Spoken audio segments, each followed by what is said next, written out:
A Contracultura Podcast, ya estamos en Facebook para las personas que quieran conectarse a través de nuestro canal. Y hoy el pastor Pipe tiene un programa súper especial que tiene que ver con Apocalipsis capítulo 2, versículos del 8 al 11, hablando del Apocalipsis que viene siendo la continuación, y es bueno que vean la serie que ya se sube en el canal de Spotify, ¿no? Ya estamos en Spotify, estamos en YouTube y estamos compartiendo la palabra, no solamente haciendo un estudio teológico, sino aterrizando todas estas dinámicas y realidades que nos muestra la Escritura a nuestra realidad, a lo que estamos viviendo en Cali, Colombia, a lo que estamos viviendo en el mundo, porque ahorita ya las redes sociales nos permiten internacionalizarnos con todo este tema de la globalidad. El hecho de que yo no esté en este momento en Estados Unidos no quiere decir que no esté conectado con muchas dinámicas que sí están ocurriendo en este país o en otras partes del mundo. Y por eso ha sido un sentir de parte de Dios empezar a compartir cada uno de los mensajes que el Señor en algún momento le habló a las iglesias plantadas en Asia, las 7 iglesias. Y para continuar con la serie que venimos trabajando, vamos con el mensaje número 2. Hace 8 días hablamos sobre la necesidad de cultivar el primer amor. Y a pesar de que este mensaje fue escrito para una iglesia hace muchísimos años atrás, sigue vigente porque la palabra del Señor está para todo tiempo y para toda generación. El segundo mensaje que vamos a estudiar hoy es el mensaje a la iglesia de Esmirna, venciendo el temor. Y este mensaje nos está hablando de un llamado a vencer el temor y ser fiel en medio de la tribulación y la persecución que se avecina para todas las naciones y para la sociedad actual en la que estamos viviendo. Así es, Pipe, tenemos que estar con la armadura de Dios para poder defendernos, con la armadura de Cristo para podernos defender de todos los embates que nos están llegando de diferentes partes, sobre todo con la globalización, como tú lo mencionas, que nos llega de cualquier parte, a cualquier hora, en cualquier momento, que es tan fácil que abramos las redes y allí podamos encontrar alguna cosa que puede dañarnos nuestra fe, que puede atentar contra nosotros. Pero la única manera es que nosotros nos mantengamos sobre la roca, sobre Cristo Jesús, para que nosotros podamos estar firmes y no seamos esas personas fluctuantes, sino esas personas firmes que se paran sobre la roca, y que no importa si viene una tempestad, pero esa roca no se va a mover porque esa roca es la piedra angular que es Cristo Jesús. De todas las falsas doctrinas que nos advirtió el Señor Jesús, Él nos dijo que para estos últimos tiempos se iban a levantar falsos maestros, falsos profetas que iban a desviar al pueblo de la verdad. Y hay una dinámica que se ha venido gestando desde este evangelio liviano de la nueva era, desde toda la doctrina de la prosperidad, que habla sobre que el cristiano no tiene por qué sufrir.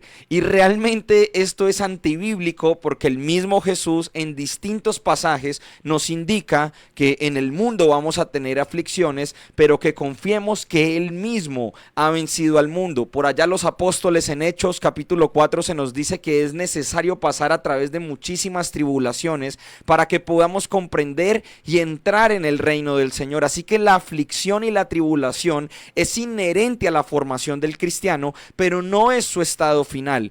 Recordemos que el mismo Jesús en la gran comisión en Mateo capítulo 28 nos instruyó de que Él mismo iba a estar con nosotros hasta el fin de los tiempos. Esto quiere decir que aún en medio de la tribulación, que aún en medio de la aflicción, de las pruebas, de las situaciones internas y externas que constantemente nos están afligiendo, que constantemente nos están bombardeando la mente y el corazón, nuestro amado Jesús prometió estar con nosotros. Y por eso la necesidad de nosotros predicar este mensaje, por eso la necesidad de nosotros prepararnos frente a las dinámicas venideras que ya han sido profetizadas desde hace muchos años atrás. La Biblia nos ha instruido de toda la realidad que va a pasar en el mundo y que se avecina. Las redes sociales me pueden decir las noticias del presente y las noticias del pasado.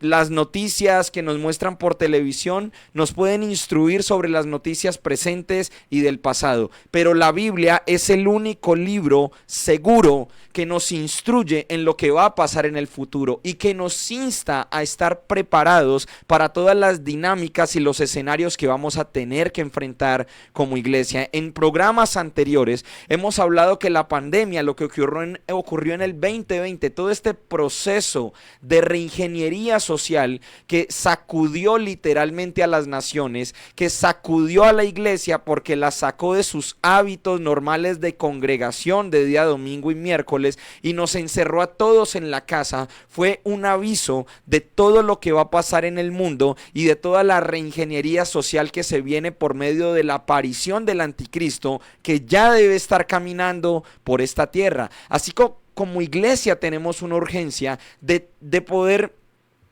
prepararnos para todas estas dinámicas. Mateo capítulo 25 nos dice que van a haber dos tipos de personas en estos últimos tiempos, dos tipos de generaciones, aquellas vírgenes sensatas que se van a preparar y van a tener aceite en sus lámparas, y aquellas vírgenes insensatas que, sabiendo que el amado viene, que sabiendo que van a tener que enfrentar la oscuridad de la noche, que sabiendo que vienen dinámicas que las van a dormir, no van a estar preparadas. Y lo que va a despertar a la iglesia en este último tiempo va a ser el clamor Maranata, y por eso es la necesidad de que nosotros como iglesia estemos preparados de manera integral, porque el trigo y la cizaña siguen creciendo paralelamente y hasta el momento de la venida de Cristo no va a ocurrir esa siega. Por eso la urgencia de nosotros predicar este mensaje de los últimos tiempos, por eso la urgencia de nosotros predicar sobre la necesidad de que como iglesia levantemos altares de adoración, levantemos clamores para que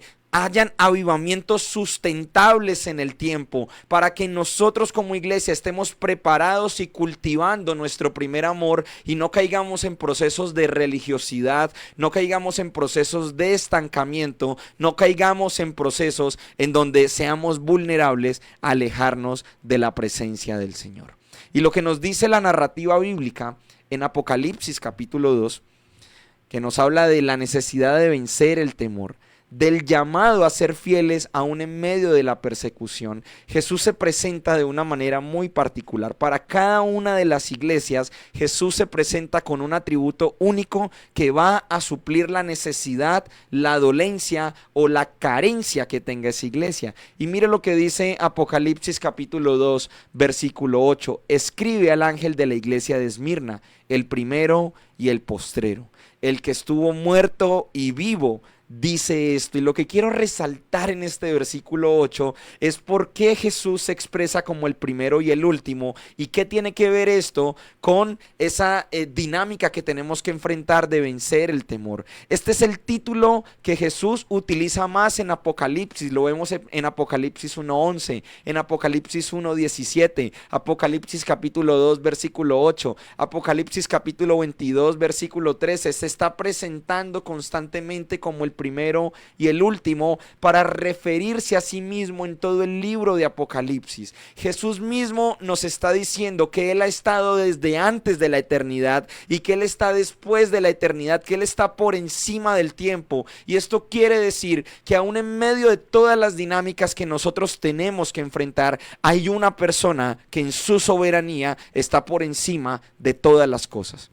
Y esto tiene que ser una realidad en nuestros corazones, una realidad en nuestras mentes, porque Jesús nos ha prometido que de manera literal va a acompañarnos en todos nuestros momentos. Así caminemos en un valle de sombra y de muerte, no vamos a tener mal alguno porque Él está con nosotros. A esa convicción es a la que tenemos que llegar, y por eso el Señor, con todas las dinámicas que estaba enfrentando la iglesia de Esmirna, dinámicas culturales, presiones sociales, presiones políticas y religiosas, porque recordemos que Esmirna estaba plantado en Asia, cerca a la iglesia de Éfeso, por lo tanto tenía que enfrentar las mismas presiones espirituales que el paganismo estaba ofreciendo alrededor de la iglesia. Y todo esto nos atrae a nosotros, o nos permite ver que tanto esa iglesia vivió una realidad de presión, así como lo estamos viviendo nosotros ahora, por medio de todo el bombardeo mediático a través de las redes sociales,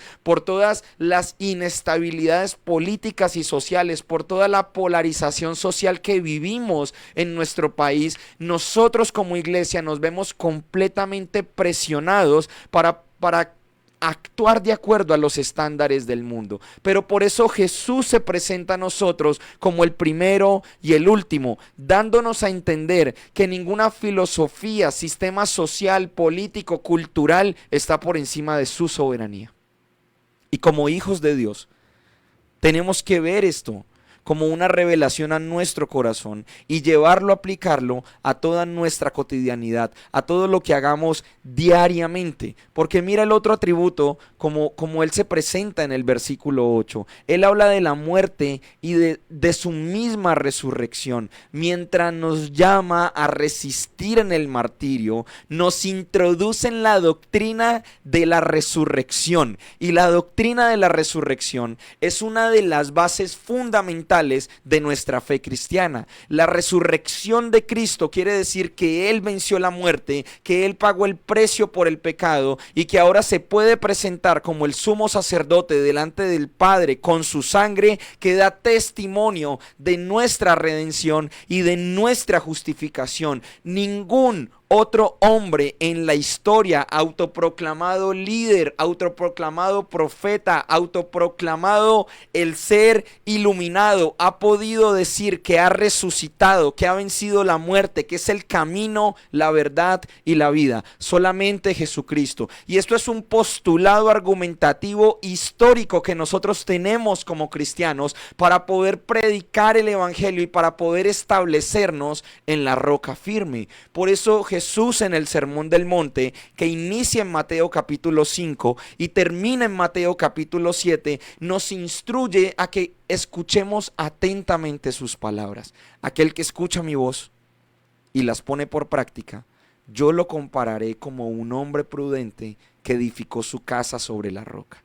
Y vinieron los mares, vinieron las tormentas, vinieron los desiertos, las tribulaciones, las pruebas, y esa casa se mantuvo firme.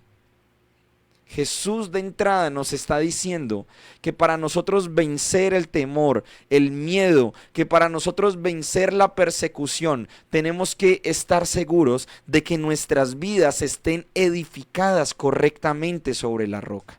Y por eso el fundamento que Él presenta en Apocalipsis capítulo 8, al presentarse a la iglesia de Esmirna como el primero y el último, como aquel que estuvo muerto y vivió, nos da a nosotros la base doctrinal para no movernos de nuestra fe, porque aquel que murió y resucitó prometió estar con nosotros, porque Él está por encima del tiempo, del espacio y de la eternidad.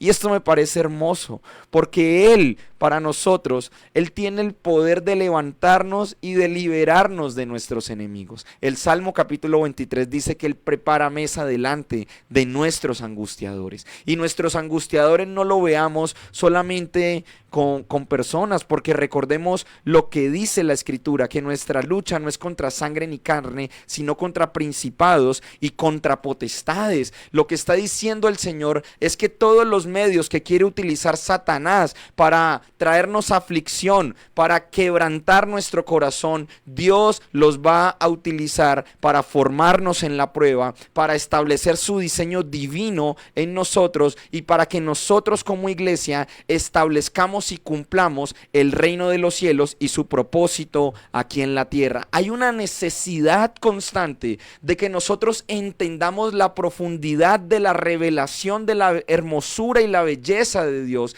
Jesús se presenta de manera literal como el primero y el último, porque Él nos está invitando a que nosotros podamos vivir esa realidad que se vive en el cielo, aquí en la tierra. Qué importante es que nosotros podamos sentarnos a la mesa con el Señor y que nosotros podamos atender a la conversación que Él nos está llamando. Porque a veces con todas las dinámicas que hemos tenido que enfrentar, todos los procesos que han venido a cambiar la química del cerebro, al último que buscamos es al Señor. Cuando tenemos cuadros de depresión, de angustia, de soledad, de ansiedad, preferimos primero consultar a un psicólogo, a un terapeuta, y no buscamos a aquel que me ha sanado. Por sus llagas hemos sido curados, dice la Escritura en Isaías capítulo 53. Y por eso Jesús se presenta como el primero. Porque si yo en medio de las dificultades, las tribulaciones, los problemas, las pruebas, no busco al Señor primero, quiere decir que en mi corazón hay un orden de prioridades diferente a Jesús. Quiero preguntarte en esta tarde, ¿cuál es el orden de prioridades que hay en tu corazón? ¿Quién es el primero? ¿A quién acudes cuando tú tienes problemas de ansiedad, de depresión, de temor y de miedo? Si no acudes al Señor Jesús en primera instancia, quiere decir que Él no es la fuente de tu satisfacción y quiere decir que en tu corazón hay otras prioridades. Por eso es que es necesario que a nosotros se nos revele el Señor como el primero y el último, como aquel que venció la muerte, como aquel que está vivo. Nosotros no pertenecemos a una religión porque nuestro Dios está vivo. Y que nuestro Dios esté vivo, que en este momento haya un hombre en el cielo intercediendo por ti y por mí, quiere decir que nosotros podemos tener una relación íntima con Él. Quiere decir que estamos llamados a establecer una relación profunda con Él. Todo lo que nos ataca externamente viene a nuestras vidas simplemente porque nosotros seguimos estableciendo puertas abiertas y ventanas abiertas con el mundo. Y esto es supremamente peligroso para todos los que nos están escuchando y para mí también. Porque una de las señales de los últimos tiempos que nos da Jesús en Mateo capítulo 24 y en Lucas capítulo 21 es la instrucción que Él mismo nos da al decirnos que por haberse multiplicado la maldad, el amor de muchos se va a enfriar. Y esos muchos se van a enfriar es porque siguen manteniendo puertas abiertas con el mundo. Muchas de las cosas que nosotros sufrimos por ansiedad, por depresión, por angustia, por aflicciones, las vivimos es porque simplemente seguimos manteniendo relación con el mundo. Y Jesús nos está diciendo, yo soy el primero y el último, yo soy aquel que venció la muerte y estoy vivo para que a través de mí, a través de mi obra, a través de la obra de inclusión y de sustitución del Cordero, tú tengas vida eterna, porque tú fuiste trasladado del principado de las tinieblas al reino de la luz, como lo dice Colosenses 1:13. Por lo tanto, tu manera de vivir, de pensar y de actuar debe estar conforme a las normas de la cultura del reino. Entonces, ¿qué puertas tenemos abiertas en este momento en nuestras vidas que nos están llevando a tener cuadros de depresión, de angustia y de miedo? Porque la misma Escritura me está instruyendo a mí que Él no nos ha dado un espíritu de temor, sino que nos dio un espíritu de poder, de amor y de dominio propio. Y si yo no estoy viviendo la realidad de la Escritura, es porque simplemente en mi corazón hay un orden de prioridades completamente diferente a lo que Dios mismo ha establecido para ti y para mí. Él es el diseñador del universo. Él es el arquitecto de profesión. Él ha diseñado todas las cosas, y ha diseñado tu vida y ha diseñado mi vida para que nosotros vivamos conforme al diseño que Él mismo estableció. Eso lo dice Salmos capítulo 136 versículo 16. Todos los días de mi vida están escritos en tu libro. Así que si en este momento estamos enfrentando situaciones de ansiedad, de depresión, de angustia, de soledad, de temor, el primero al que tenemos que buscar es al Señor. A Él es al que tenemos que ir. Y Él se va a revelar a nuestras vidas como se ha revelado a la iglesia de Esmirna, como el primero y el postrero, como el que estuvo muerto y vivió, porque eso es lo que va a empezar a sanar nuestros corazones. Mira lo que dice el versículo 9. Yo conozco tus obras y tu tribulación y tu pobreza, pero tú eres rico, dice el Señor. Y la blasfemia de los que se dicen ser judíos y no lo son, sino sinagoga de Satanás. Y así como el Señor le dice a la iglesia de Éfeso, le dice a la iglesia de Esmirna, que conoce todo lo que está haciendo, que conoce sus tribulaciones. Nosotros no tenemos un Dios ajeno a nuestras necesidades. Él está completamente pendiente de todo lo que te pasa a ti y me pasa a mí.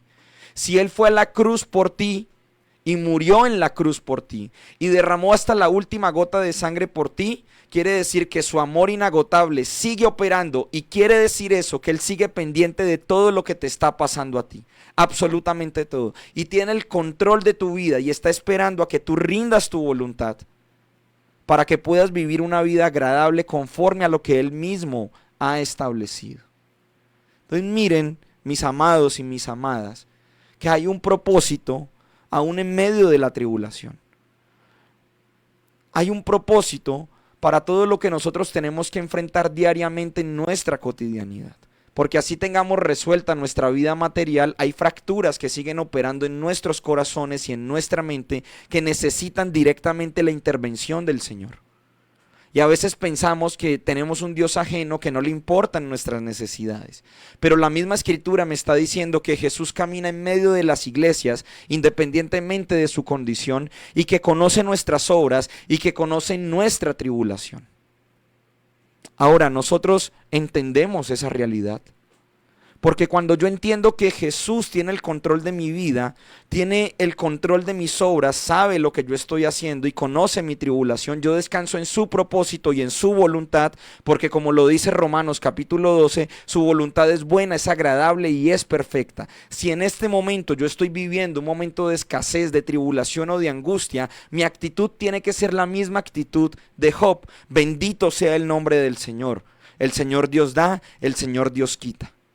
Esa debe ser nuestra actitud, una actitud de siervo, un corazón de siervo, pero también una actitud de adoración al Rey de Reyes y al Señor de Señores. Porque aquí la tribulación está directamente relacionada a una realidad que estaba viviendo externamente la iglesia, porque el Señor le está diciendo a la iglesia de Esmirna que también conoce la blasfemia de los que dicen ser judíos y los que no lo son, sino que habitan en la sinagoga de Satanás. Y resulta que estaba constituido por los judíos que aquellos días negaban la deidad y la resurrección de Jesús. Esos judíos también perseguían a los santos.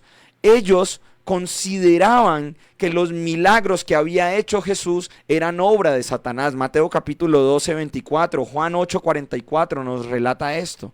Así que dentro de la iglesia había un grupo que estaba en oposición a la obra de Cristo, a la resurrección, a la ascensión e incluso a los milagros que en vida había hecho.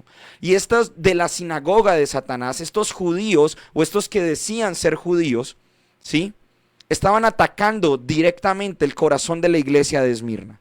¿Y cuántas personas no han atacado incluso nuestra fe y nuestra relación con Dios? Y nosotros, por querer quizá complacer a estas personas, hemos cambiado el orden de prioridades de nuestro corazón y hemos permitido que sean ellos los que direccionen completamente nuestra vida.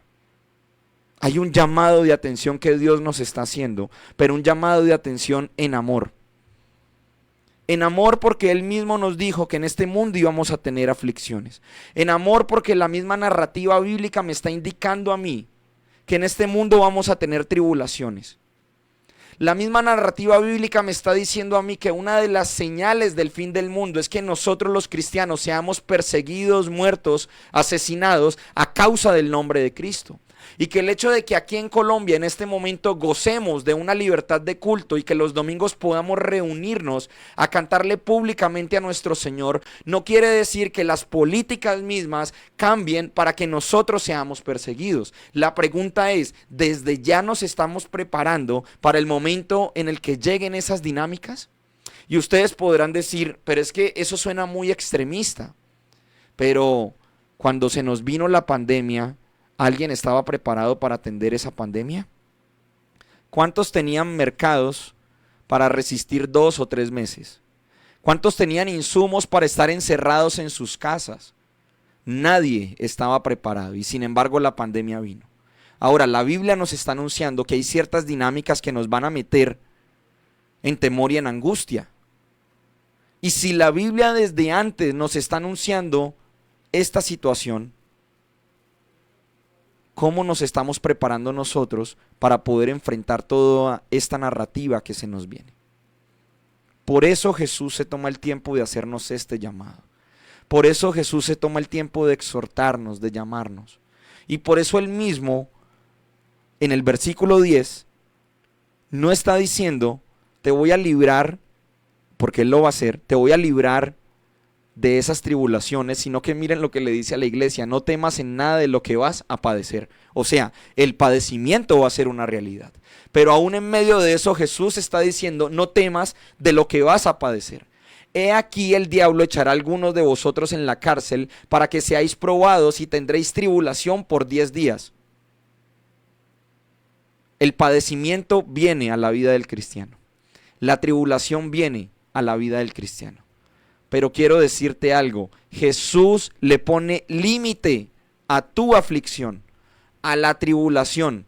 Le dijo a la iglesia de Esmirna, tú vas a padecer, no tengas miedo, Satanás va a venir a zarandearte, pero tendrás tribulación por 10 días, esto no será eterno. La angustia oscura que tú estás viviendo en este momento tiene un límite porque Jesús ha establecido ese límite. Él prometió estar contigo y conmigo en todo momento y en todo lugar. Nos corresponde a nosotros tomar la misma actitud que tomó Silas y Pablo cuando estuvieron encarcelados y cuando la noche avanzó, la noche oscura. Se pusieron a cantar himnos y alabanzas y a orar, encadenados, hambrientos y azotados. Pero aún en medio de la noche tomaron la actitud correcta. Y el principio que quiero enseñarles con esto es que si nosotros tomamos la actitud correcta en medio de la tribulación, el Señor se va a manifestar porque esa tribulación tiene un límite. Eso es lo que nos dice la Escritura.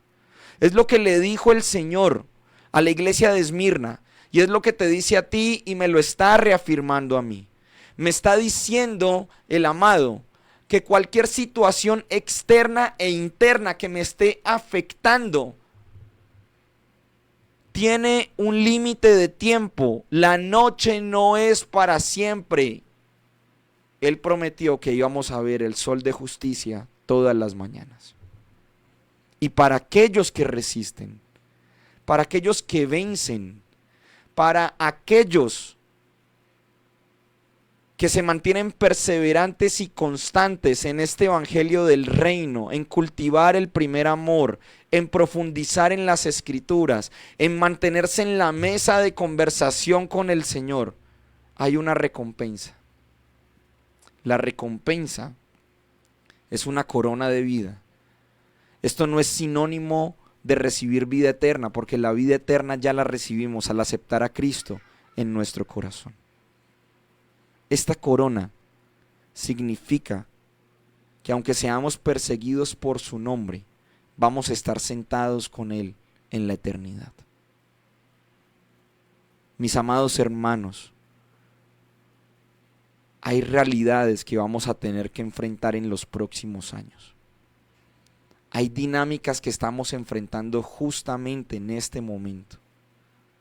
Y existe la completa necesidad que desde ya empecemos a prepararnos, a estar parados de antemano, a buscar y a profundizar en nuestra relación íntima con Dios, a perfeccionarnos dentro de este entorno o fenómeno al cual llamamos iglesia, a pedirle al Señor que nos enseñe a amar lo que Él ama y a aborrecer lo que Él aborrece, a cortar con todo aquello que nos está alejando de nuestra relación más importante, que es Jesús. A profundizar en la adoración y en la palabra. Porque nuestra profundidad e intimidad con la palabra está directamente relacionada con nuestro conocimiento de quién es Dios. No podemos olvidar que Jesús mismo lo dijo, y esta es la vida eterna, que te conozcan a ti, al único Dios verdadero. Para eso no tengo que esperar a ver a Cristo en las nubes, como lo dice Apocalipsis 1, o a que Él establezca su reinado milenial aquí en la tierra. Para esto desde ya hemos sido equipados y tenemos al Espíritu Santo, que es el líder natural de la iglesia en este momento, para que levantemos un altar de adoración vivo al Señor. Nuestro llamado es a vivir en una completa intimidad con el Señor. Nuestro llamado es a vivir en la victoria que Cristo ha dicho que nos ha entregado, aún en medio de la derrota, aún en medio de la oscuridad. Oscuridad que sí va a venir, oscuridad que ya estamos viviendo. Pero entre más este mundo multiplique su maldad, nosotros no vamos a enfriarnos, sino que por el contrario, lo que vamos a hacer es arder de amor por nuestro amado Jesús. El mensaje de hoy puede ser corto, porque ya estamos terminando. Pero hay un llamado y una realidad que vamos a tener que enfrentar. Y no podemos hacerlo solos. Esta realidad la ganamos cuando nos hacemos dependientes de la presencia del Señor. Cuando ordenamos nuestra vida para que Él sea el primero. Cuando le decimos al Espíritu Santo que sea Él direccionándonos completamente. Cuando aceptamos el liderazgo de Cristo para nuestras vidas. Porque cuando lo recibimos a Él como nuestro Salvador, también lo recibimos como Señor. Y esto quiere decir que ya nuestras vidas no nos pertenecen. Que ya no tenemos nuestros sueños, nuestras metas, sino que ahora vivimos el sueño y el deseo del corazón de Dios. Gálatas 2:20 me está indicando a mí: crucificado estoy juntamente con Cristo, y ya no vivo yo, sino que ahorita Cristo vive en mí. Ya no vivo yo, ya no tengo sueños yo. Ahora vivo en lo único que es importante para mi vida y para tu vida, que es Cristo. Por eso la importancia de este mensaje. Por eso es importante que nosotros no caigamos en las redes de este evangelio de la nueva era, de este evangelio que ha diluido los estándares morales bíblicos que nos ha dejado la Escritura, que ha diluido la gracia, que nos ha metido muchísimas cosas en la cabeza y que no nos permiten prepararnos para todo lo que la Biblia nos viene anunciando desde tiempos primeros. Ahora el llamado que tenemos es a prepararnos en intimidad con el Señor y en servicio, cada uno de nosotros desde nuestras iglesias en donde Dios nos ha plantado, a honrar nuestras autoridades, a interceder por las naciones, a levantar altares de adoración público, porque hay personas en este momento que están cautivas en cárceles emocionales, mentales y físicas, que están muertas y condenadas y que necesitan que se les anuncie la verdad. Y si nosotros, que tenemos esa verdad, no estamos actuando bajo la libertad y la vida que Cristo nos otorgó en la cruz, en la resurrección, en la ascensión y en su segunda venida, ¿quién les va a anunciar el evangelio de libertad si nosotros mismos estamos cautivos en cárceles emocionales y cárceles espirituales? Quiero terminar en esta tarde con esa invitación que sigue vigente para ti y para mí y que nos ha hecho Jesús. Esa invitación que nos hace Jesús constantemente: vengan a mí todos los que están cansados y cargados, que yo los haré descansar. Mi yugo es fácil. Eso es lo que dice el Señor en esta tarde. Así que, mis amados, a todos los que nos están escuchando en este momento, muchísimas gracias por conectarse a Contracultura Podcast. Muchísimas gracias por sacar este tiempo para recibir una instrucción, para que juntos compartamos la palabra. La invitación que les hago es a que no nos quedemos con los 40 minutos en los que estuvimos compartiendo en este momento, sino que cada palabra, si usted anotó, cada versículo que dimos en esta tarde, sea usted profundizando en su relación íntima con Dios de manera individual, de manera personal, y que sea solamente usted y el Señor buscando más revelación y más profundidad de lo que Él quiere instruirnos a través de su Espíritu Santo para esta nueva generación. Muchísimas gracias a todos los que se han conectado y siguen conectados con Contracultura Podcast. Recuerden que estamos todos los jueves a las 5 de la tarde, aquí en la Estación del Cielo. Les habla Felipe Ocampo, pastor de jóvenes de la Alianza Cristiana y Misionera de Colombia, sede Taller de Vida. Estamos ubicados en el barrio 7 de agosto, están todos completamente invitados los que nos quieran acompañar. También estamos en Spotify y aparecemos como Contracultura Podcast, encendidos por tu voluntad, para que se pasen por el canal de Spotify, nos dejen su like, nos dejen comentarios, y quiero invitarlos también a que nos sigan en nuestra página de YouTube, la Alianza Taller de Vida. Ahí no solamente estamos compartiendo el podcast de la semana de Alianza Joven, sino que también estamos compartiendo toda la palabra que el Señor está entregando para nuestra iglesia local, y que estamos convencidos que también es instrucción para todas las personas que nos puedan escuchar. Tenemos personas que nos escuchan de toda Latinoamérica, de Estados Unidos, así que conéctese con nosotros, o si quiere, venga de manera presencial a nuestra congregación, que con los brazos abiertos le estaremos recibiendo para que juntos podamos conocer al Señor y podamos vivir el deseo del corazón de Dios que está expresado en Isaías capítulo 56 versículos 6 y 7. Él ha formado, Él ha creado, Él ha construido una casa de oración para que tengamos intimidad con Él, pero para que también todas las naciones y todos los pueblos tengan intimidad con Él y le conozcan. Dios tiene un plan y un proyecto para ti y para mí, tiene un diseño específico, y estoy completamente convencido de que Él lo va a cumplir en tu vida y en mi vida, porque así lo dice la Escritura, que Él nos va a perfeccionar hasta el día de su venida. Muchísimas gracias a todos los que se han conectado en Contracultura Podcast. Nos vemos dentro de 8 días, 5:30 de la tarde, 5 p.m., hora Colombia, 5 p.m. en Miami. Que estén muy bien, que Dios los bendiga.